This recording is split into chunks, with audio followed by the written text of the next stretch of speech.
Doctor Ratnakar గారు, ఈశ్వరెడ్డి గారు వేదికను అలంకరించాల్సిందిగా కోరుతున్నాను. వారి అమూల్యమైన సమయాన్ని ఈరోజు వారికి అత్యంత ప్రెషియస్మైనటువంటి వ్యక్తి ఈరోజు అదే వేదిక నుంచి మాట్లాడి మనకు సందేశం ఇవ్వటం. నేను వారితో మాట్లాడి చెప్పారు, గురుగారు చెప్పింది చెప్తాను సాయిబాబు గారు అన్నారు. అదే చెప్పండి సార్, ఎన్నిసార్లు విన్నా వింటాం కదా అని చెప్పాను. కొత్తగా చెప్పేది ఉండదన్నారు, కానీ ఏ విషయాన్ని కొత్తగా చెప్పారు వారు. మరి వారికి ప్రత్యేక ధన్యవాదాలు అందజేస్తూ, చాలాసేపు అయింది మీరు కూర్చొని ఒకసారి లేచి నించొని ఈరోజు వచ్చినటువంటి ముగ్గురు అతిథులు కూడా మనం ఒకసారి మరి చప్పట్లు కొడదాం.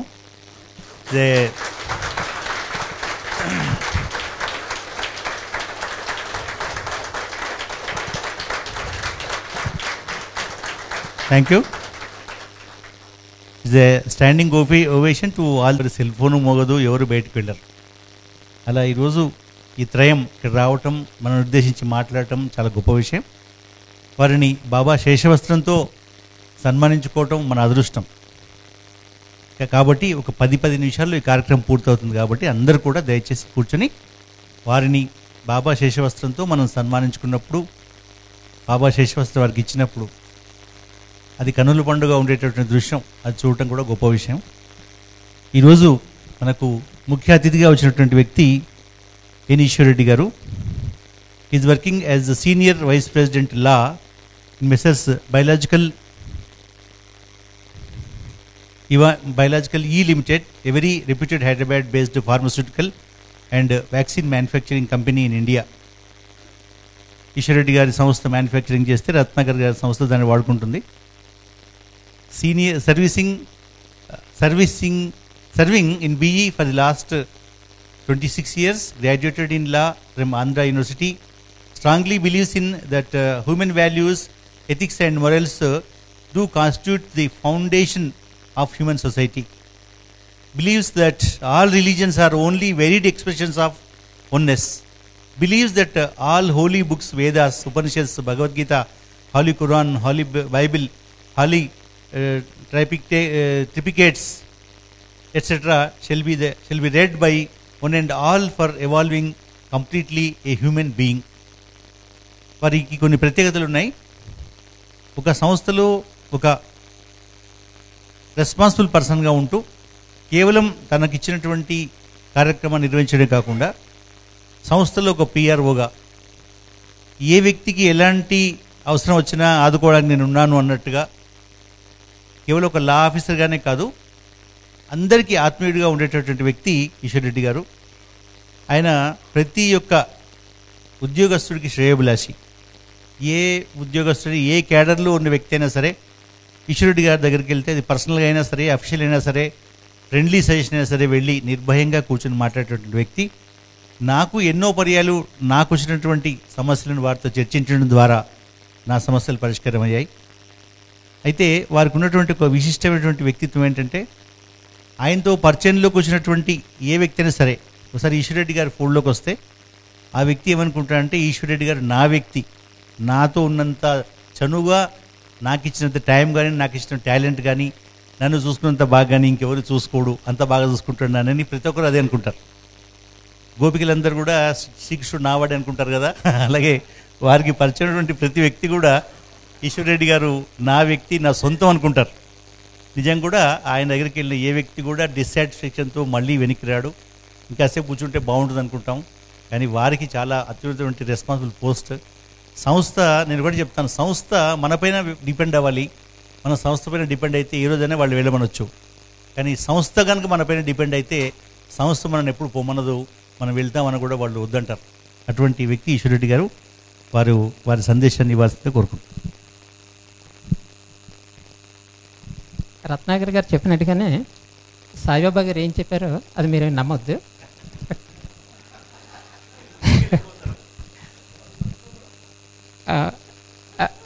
రత్నాకర్ గారు ఆల్రెడీ ఒక సూపర్ స్పెషాలిటీ డాక్టర్గా, ఒక ప్రొఫెషనల్ హెచ్ఆర్డి ట్రైనర్గా, నాన్ మెడికల్ సబ్జెక్ట్ మీద చాలా క్రిటికల్ అనాలిసిస్ చేసి అందరికీ చెప్పారు. అది వి ఎంపవర్ పార్టిసిపెంట్స్ అందరికీ కూడా చాలా ఇన్స్పైరింగ్గా ఉంటుందని, ఉపయోగపడుతుందని నేను విష్ చేస్తున్నాను. నెక్స్ట్ ఎల్వి సుబ్రహ్మణ్యం గారు మాట్లాడిన దాంట్లో చాలా లోతైన మెసేజెస్ ఉన్నాయి అందరికీ కూడా. అవి అంత ఈజీ మెసేజెస్ ఏం కాదు. అవి మనకి లైఫ్ ఇచ్చారు, ఆ లైఫ్కి గోల్ లేకుండా ఏది లేకుండా మనం జీవిస్తున్నామంటే అదంత ఈజీ మెసేజెస్ ఏం కాదు. మనకి ఇది ఈ మధ్య ఒక ప్లాట్ఫామ్ మీద ఇలా మాట్లాడుతూ నేను షేర్ చేసుకున్నది ఏంటంటే, ప్రతి ఒక్క వ్యక్తి మానవుడిగా ఫస్ట్ జీవించేటప్పుడు లైఫ్ ఇచ్చినప్పుడు దేవుడు ఐ థింక్ ఫస్ట్ భారతదేశంలోనే ఆపర్చునిటీ ఇస్తాడు. ఎందుకంటే అంత గొప్ప దేశం కాబట్టి మనది. మనకి హిందూస్కి ఎన్ని మంత్రాలు ఉన్నాయో బహుశా మీకు ఒక ఉపనిషత్తులో రాశారు. అది అమృత బిందోపనిషత్తు అయినా ఇవ్వాలి, లేదా తేజో బిందోపనిషత్తు అయినా అయి ఉండాలి. మనకి 7 కోట్ల మంత్రాలు ఉన్నాయి. ఈ 7 కోట్ల మంత్రాల్లో చాలామందికి తెలియదండి, ఈ 7 కోట్ల మంత్రాలు మన యాన్సిస్టర్స్ మన గురించి విపరీతమైన రీసెర్చ్ చేసేసారు. ఇక మనం ఏం రీసెర్చ్ చేసుకోక్కర్లేదు, అసలు మనం ఏం బాధపడక్కర్లేదు. రోజు మనం సింపుల్గా చిన్న ప్లాన్ పెట్టుకుని, చిన్న గోల్ పెట్టుకుని, చిన్న టార్గెట్ పెట్టుకుని, ఒక్కొక్క శ్లోకం ఒక్కొక్క పద్యం చదువుకుంటూ మన లైఫ్ని చేసుకుంటూ వెళ్ళిపోతే మళ్ళీ మనం బ్రహ్మపదానికి చేరిపోవచ్చు. అంత గొప్ప దేశంలో పుట్టాం. ఇంత గొప్ప దేశంలో పుట్టి కూడా ఒక్క భగవద్గీత చదవకపోయినా, లేకపోతే ఒక్క ఉపనిషత్ చదవకపోయినా ఈ లైఫ్కి ఏంటి మీనింగ్? అంచేత దేవుడు మళ్ళీ ఏం చేస్తాడు, లేదు వీళ్ళకి ఇంత మంచి ఆపర్చునిటీ ఇస్తే కూడా, భారతదేశంలో పుడితే కూడా వీళ్ళు అసలు ఒక భగవద్గీత చదవలేదు, ఉపనిషత్ చదవలేదు, రామాయణం చదవలేదు, భారతం చదవలేదు, విష్ణు సహస్రనామం చదవలేదు, లేకపోతే ఏదో రామరక్షా స్తోత్రం చదవలేదు. ఇంక వీళ్ళు వేస్ట్. ఆఫ్రికాలో వేసేస్తాను, లేదా వీళ్ళు ఎప్పుడు డబ్బు గురించి ట్రై చేస్తున్నారు, యూఎస్ఏలో వేసేస్తాను, ఇంక వీళ్ళ ఇండియాలో వద్దు. నా ఓన్ సెల్ఫ్ ఎనాలిసిస్ అంతే, ఇది ఎక్కడ నేను చదవలేదు, నా ఓన్ అనుభవంతో ఎప్పుడైనా ఇంటి దగ్గర ఒక్కడనే ఉన్నప్పుడు ఆలోచించుకుంటూ, దేవుడి మీద బస్సు సుబ్రహ్మణ్యం గారి లాగే నేను కూడా ఆలోచించుకుంటూ నాకు వచ్చిన ఆలోచన అంతే. అయితే ఇంత మంచి దేశంలో పుట్టినందుకు, ఇంత మంచి ఎన్రిచ్మెంట్ ఉన్న లిటరేచర్లో పుట్టి మన రియల్గానే మన లైఫ్ని సార్థకత చేసుకుంటలేదు. మీకు చెప్తున్నాను, ఎంతమంది ఋషులు ఉన్నారు మనకి, ఎంతమంది మంచి తపస్సులు ఉన్నారు. స్వామి విద్యాప్రకాశానందగిరి స్వామి ఉన్నారు. ఆయన భగవద్గీత మీద బుక్ రాశారు. మీరు గీతా మకరందం చదవండి, మనం కంప్లీట్ మన వ్యాపకాలు అన్నీ మర్చిపోతాం. ఎంత అద్భుతమైన భాష్యం అంటే మన తెలుగులో దొరకడం చాలా కష్టం. ఒక అటువంటి భాష్యం రాయాలంటే భగవద్గీత ఎంత ప్యూర్ మైండ్తో భగవానుడు చెప్పాడో అంత హయ్యెస్ట్ ప్యూర్ మైండ్ ఉంటే తప్ప దానికి భాష్యం చెప్పలేము. ఎలా చెప్పగలం? ఏ కంటెక్స్ట్లో ఎంత హయ్యెస్ట్ ప్యూరిటీ లెవెల్లో భగవద్గీత చెప్పారు, అంత ప్యూరెస్ట్ లెవెల్లో మనం భాష్యం రాయాలనుకుంటే అంత హయ్యెస్ట్ లెవెల్లో అటైన్మెంట్ ఉంటే తప్ప కరెక్ట్ భాష్యం రాయలేం. అంచేత ఎన్ని భాష్యాలు వచ్చినాయి? చాలా భాష్యాలు వచ్చినాయి, చాలామంది రాస్తారు, బట్ ట్రూత్ ఒకటి. సో అంచేత అంత హయ్యెస్ట్ ప్యూరిటీ లెవెల్లో ఉన్న చెప్పారు కాబట్టి అటువంటి ఆయన గీతామ గ్రంథాన్ని కనుక చదివితే చాలా ఇంపాక్ట్ ఉంటుంది. అంటే సభాపరంగా మీకు నా ఎక్స్పీరియన్స్ మీతో షేర్ చేసుకుంటున్నాను. మనం అలాగే ఉపనిషత్తులు ఉన్నాయి, ఎన్ని ఉపనిషత్తులు ఉన్నాయి. నెక్స్ట్ ఒక్క ఈశావాస్యం చదవండి, ఒక్క 18 శ్లోకాలు. మాండూక్యం చదవండి, టోటల్గా మార్చిస్తుంది మనల్ని. మనకది ఎందుకు మార్చాలి, ఎందుకు చదవాలి, ఎందుకు కావాలి అంటే, మనం ఒక స్టూడెంట్ అయినా, ఒక ఎంప్లాయీ అయినా, లేదా ఒక వైఫ్ అయినా, హస్బెండ్ అయినా, చైల్డ్ అయినా, సన్ అయినా, డాటర్ అయినా, మనకి బాధ్యతలు ఉన్నాయి కదా. ఆ బాధ్యతల్ని ఎలాగా నిర్వహించాలి, ఆ బాధ్యతల్ని ఎంత క్వాలిటేటివ్గా మనం పెర్ఫామ్ చేయాలి అనేది తెలియాలంటే మనకు కూడా ఫౌండేషన్ ఉండాలి. ఆ ఫౌండేషన్ ఉంటే ఆ బాధ్యతల్ని మనం చాలా చక్కగా నిర్వహించడానికి, సక్సెస్ఫుల్గా నిర్వర్తించడానికి ఉపయోగపడతాయి అన్నమాట. అంచేత మనకి ఆ నాలెడ్జ్ కంపల్సరీగా అవసరం. అది చదువుకోవాలి. ఇది చదువుకోవటంలో మనకి ఎవరు వచ్చి చెప్తారు, మనల్ని ఎవరు వచ్చి ఉద్ధరిస్తారు? ఎవరు వచ్చి ఉద్ధరించరు, మనల్ని మనమే ఉద్ధరించుకోవాలి. మళ్ళీ భగవద్గీతకి వెళ్ళవలసిందే. భగవద్గీతలో కూడా లార్డ్ కృష్ణ చెప్తారు, మనల్ని ఎవరు ఉద్ధరించరు, మనల్ని మనమే ఉద్ధరించుకోవాలి, మనల్ని మనమే తీర్చిదిద్దుకోవాలి, మన తప్పులు మనమే తెలుసుకోవాలి, అంచేత ఎవరైనా ఒక వ్యక్తి తప్పు చేస్తే కూడా మనం ఖండించడానికి మనకు రైట్ లేదు చెప్తున్నారు. లార్డ్ కృష్ణ చెప్తున్నారు, భగవద్గీతలోనే చెప్తున్నారు. అందుచేత మనల్ని మనం ఉద్ధరించుకోవాలంటే ఏం చేయాలి? మనంతరం మనం గోల్ పెట్టుకోవాలి, మనంతరం మనం ఒక టార్గెట్ పెట్టుకోవాలి. ఆ టార్గెట్ ప్రకారం మనం వెళ్ళాలి. టార్గెట్ ప్రకారం వెళ్ళాలంటే చిన్న ఎగ్జాంపుల్, మా చైల్డ్ గీతాంజలిలో చదువుతుంటే క్షేత్రజ్ఞ విభాగ యోగం 30 శ్లోకాస్ 1 ఇయర్కి నేర్పారండి టీచరు. అయితే చైల్డ్ చదివేటప్పుడు నాకు రాదు, అంటే నేను నేర్చుకోలేదు అప్పటికి. I was ashamed. ఇంత చిన్న ఏజ్లో క్షేత్రజ్ఞ విభాగ యోగం వచ్చేస్తే నేను ఇంకా నాకు నేర్చుకోకపోతే tomorrow what right do I have to insist her that she should recite all the 35 shlokas అని నేను మళ్ళీ ఛాలెంజ్గా తీసుకుని నేను మొత్తం 35 శ్లోకాస్ పట్టాను. 35 శ్లోకాలు చదివిన తర్వాత అందులో అయితే చదువుకుంటూ వెళ్ళటం ఒకటి, మనం బట్టి మనని చేసుకోవటం ఒకటి. అంచేత ఓన్లీ చదవటం సరిపోదు ప్లీజ్. అది చదివిన తర్వాత దెన్ దానిలో ఉన్న బ్యూటీ మనకు తెలుస్తుంది, మన మీద ఎలాగ ఇంపాక్ట్ ఉంటుంది. సో నెక్స్ట్ విశ్వరూప సందర్శనగా మొదలు పెట్టాలి అని ప్లాన్ చేస్తే అది మళ్ళీ కరెక్ట్గా 2 months పట్టింది. రోజుకి ఒక్కొక్క శ్లోకం. మరి జాబ్కి వెళ్ళాలి, జాబ్ వెళ్ళకపోతే అక్కడ భోజనం ఎలాగ వస్తుంది? అంచేత మళ్ళీ ఒక్కొక్క శ్లోకం, రోజుకి 2 శ్లోకాలు ప్లాన్ పెడితే విశ్వరూప సందర్శన కూడా అయిపోయింది. విశ్వరూప సందర్శన అయిన తర్వాత భక్తి యోగం అవ్వాలి, భక్తి యోగం అయిపోయింది. భక్తి యోగం అయిన తర్వాత లేదు, ఇది విశ్వరూప సందర్శన యోగం చదివేటప్పుడు విభూతి యోగం చదవాలి కంపల్సరీగా, విభూతి యోగానికి వెళ్ళాలని, అప్పుడు విభూతి యోగానికి వెళ్ళాలి. సో అలాగే ఒక్కొక్కటి మనం ప్లాన్ చేసుకోకుండా ఏది రాదు. ప్లాన్ కంపల్సరీ చేసుకోవాలి, గోల్ పెట్టుకోవాలి, టార్గెట్ పెట్టుకోవాలి. ఐఏఎస్ అవ్వాలనుకుంటే ఐఏఎస్ ఈజీగా అయిపోయారా? దాని వెనకాల ఎంతో హార్డ్ వర్క్ ఉన్నది. దాని వెనకాల ఎంత హార్డ్ వర్క్ ఉన్నదో ఆయన చెప్పలేదు అంతే. ఆయన అంత ఈజీగా అయిపోయారు అనుకోలేదు. నేను సుబ్రహ్మణ్యం గారు ఒకే బ్యాచ్లో ఐఏఎస్ రాసాం, ఆయనకు తెలియదు, నాకు తెలుసు. నేను ఐఏఎస్ ఇంటర్వ్యూకి వెళ్ళా, సుబ్రహ్మణ్యం గారి తిట్ట నేను ఐఏఎస్ ఇంటర్వ్యూకి వెళ్ళా. నాకు 7 మార్క్స్లో సెలక్షన్ రాలే, సుబ్రహ్మణ్యం గారికి ఐఏఎస్ సెలక్షన్ వచ్చింది. అయితే ఐఏఎస్ సెలక్షన్స్లో ప్రాబ్లం ఏంటంటే ఒక్క 100 మార్క్స్లో ఫేట్ విపరీతంగా మారిపోతుంది. ఐఏఎస్ వచ్చిన అతనికి ఐఏఎస్ ఫెయిల్ అయిన అతనికి ఇంటర్వ్యూ తర్వాత ఓన్లీ 100 మార్క్స్ డిఫరెన్స్. ఆ 100 మార్క్స్లో ఐఏఎస్ సెలక్షన్స్ వచ్చిన తర్వాత ఐఏఎస్ ఇంటర్వ్యూలో ఫెయిల్ అయిన వాళ్ళకి ఇంక మళ్ళీ అలా ఆ పరిచయాలు ఉండవు, ఎక్కడ ఆపర్చునిటీస్ రావు. సో అంత లైఫ్ చేంజ్ అయిపోతుంది అనమాట. అందుకే చదువుకునేటప్పుడు చాలా ప్లాన్గా చదవాలి, టార్గెట్ పెట్టుకోవాలి. అది ఆ ప్లాన్ మనం ఒక టార్గెట్ గోల్ పెట్టుకున్న తర్వాత మనకి ఆ గోల్కి రీచ్ అవ్వడానికి మనకి ఏ రిసోర్స్ కావాలని కూడా ప్లాన్ చేసుకోవాలి. ఆ రిసోర్సెస్ కూడా మనం పెట్టుకోవాలి. ఆ రిసోర్సెస్ పెట్టుకుంటూ ఎవ్రీడే మనం చేసుకుంటే 6-7 monthsలో ఐఏఎస్ ఈజీగా రాసేయచ్చు.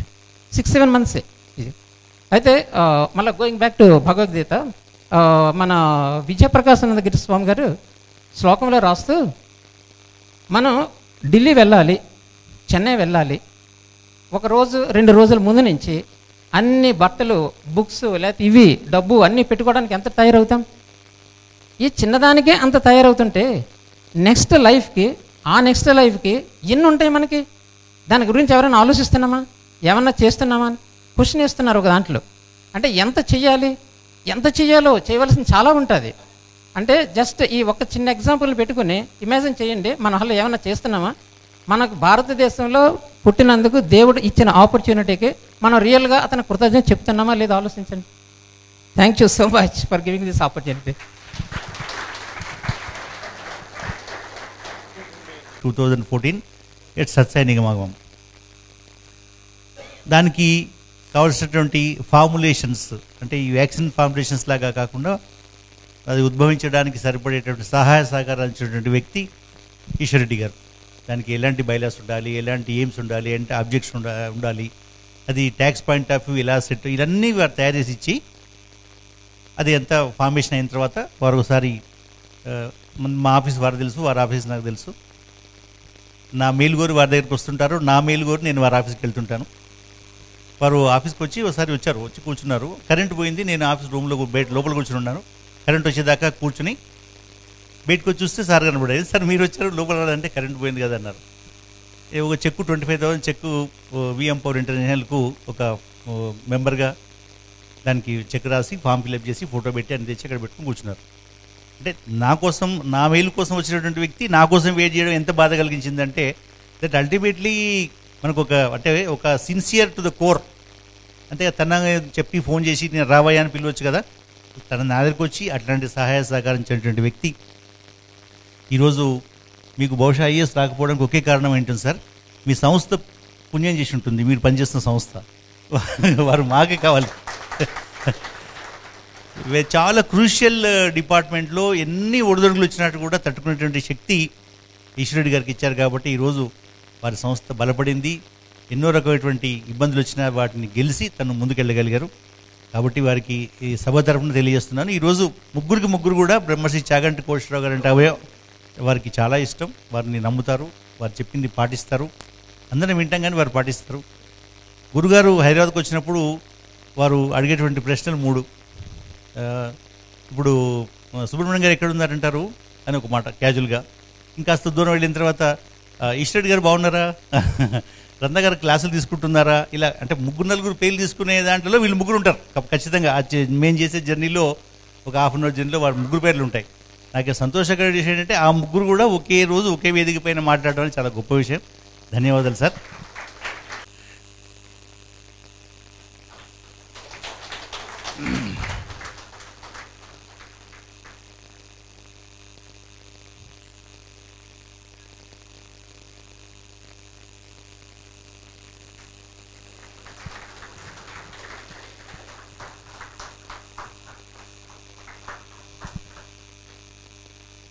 Next month principal speaker is doctor B V Pattabhiram గారు. వారు ప్రత్యేకమైనటువంటి టాపిక్ పైన మాట్లాడుతుంటారు, చక్కగా నవ్విస్తుంటారు, సబ్జెక్ట్ మనందరికీ అర్థమయ్యేలా చెప్తుంటారు. One of the best speakers in Andhra Pradesh, Telangana మరియు చాలా వేరే స్టేట్స్ కూడా వెళ్ళి వారు మాట్లాడుతుంటారు. ఎన్నో పుస్తకాలు రచించారు. వారు ఆ రోజు that is on 27th of March వారు వస్తున్నారు. వారు మనం సాధారణంగా స్ట్రెయిన్, ఒత్తిడిని ఒక ఇవిల్గా భావిస్తాం. అది లేకుంటే బాగుంటుంది, నాకు ఎందుకు ఈ ఒత్తిడి అని మనం అనుకుంటాం. కానీ ఆయన టాపిక్ ఇచ్చారు, స్ట్రెస్ ఈజ్ బ్లిస్, ఒత్తిడి వరమే అన్నారు. అది ఒత్తిడి వరమే అంటే ఎందుకన్నారు అనే విషయం ఆయన చెప్తే బాగుంటుంది. తప్పకుండా ఆయన వస్తారు. మళ్ళీ మీరు వస్తే వినొచ్చు కూడా. నేను అడిగాను, సార్ ఒత్తిడి వరం ఎట్లా అవుతుంది సార్ అంటే, నీవు ఒత్తిడితో వచ్చావు, ఒత్తిడి లేకుండా వచ్చావు అన్నారు. నేను ఒత్తిడితో వచ్చా సార్, మీరు ఒప్పుకుంటారో లేదో కనుక్కుందామని వచ్చానండి. మరి అది వరమే కదా, నువ్వు ఒత్తిడి లేకుంటే వచ్చేవాడు కాదు కదా అన్నారు. సో అలా సో దట్ ప్రెషర్, మన టైర్లో కూడా ప్రెషర్ ఉండాలి కదండి. ఎయిర్ లేకపోతే టైర్ ఎలా అయిపోతుందో మనం అలా అయిపోతాం. సో ఆ ఒత్తిడి తగ్గించడానికి ఇక్కడ యోగా మాస్టర్ లక్ష్మి గారు ఉన్నారు. యోగా తర్వాత మా కొత్త VM4 దాంట్లో ఉన్నారు. సింగరావు గారు ఇక్కడ ఉన్నారు. ఒత్తిడి వస్తుంది, తగ్గించడానికి కూడా మార్గాలు ఉన్నాయి. వస్తే లాభాలు ఏంటో కూడా చెప్తారు. ఆ రోజు మనకు గెస్ట్ ఆఫ్ ఆనర్ డాక్టర్ జీవి హేమలత గారు, ఇప్పుడు IAS గారు వచ్చారు. నెక్స్ట్ మంత్ ప్రోగ్రామ్కు IRS గారు వస్తారు, కమిషనర్ ఆఫ్ ఇన్కమ్ ట్యాక్స్ వారు. నేను అతి స్వల్ప పరిచయము మన ప్రభాకర్ రెడ్డి గారు ఇక్కడ ఉన్నారు, వారు ఆడిటర్. సార్ ఒకసారి నుంచండి సార్. ఇంకొక హైయెస్ట్ క్యాడర్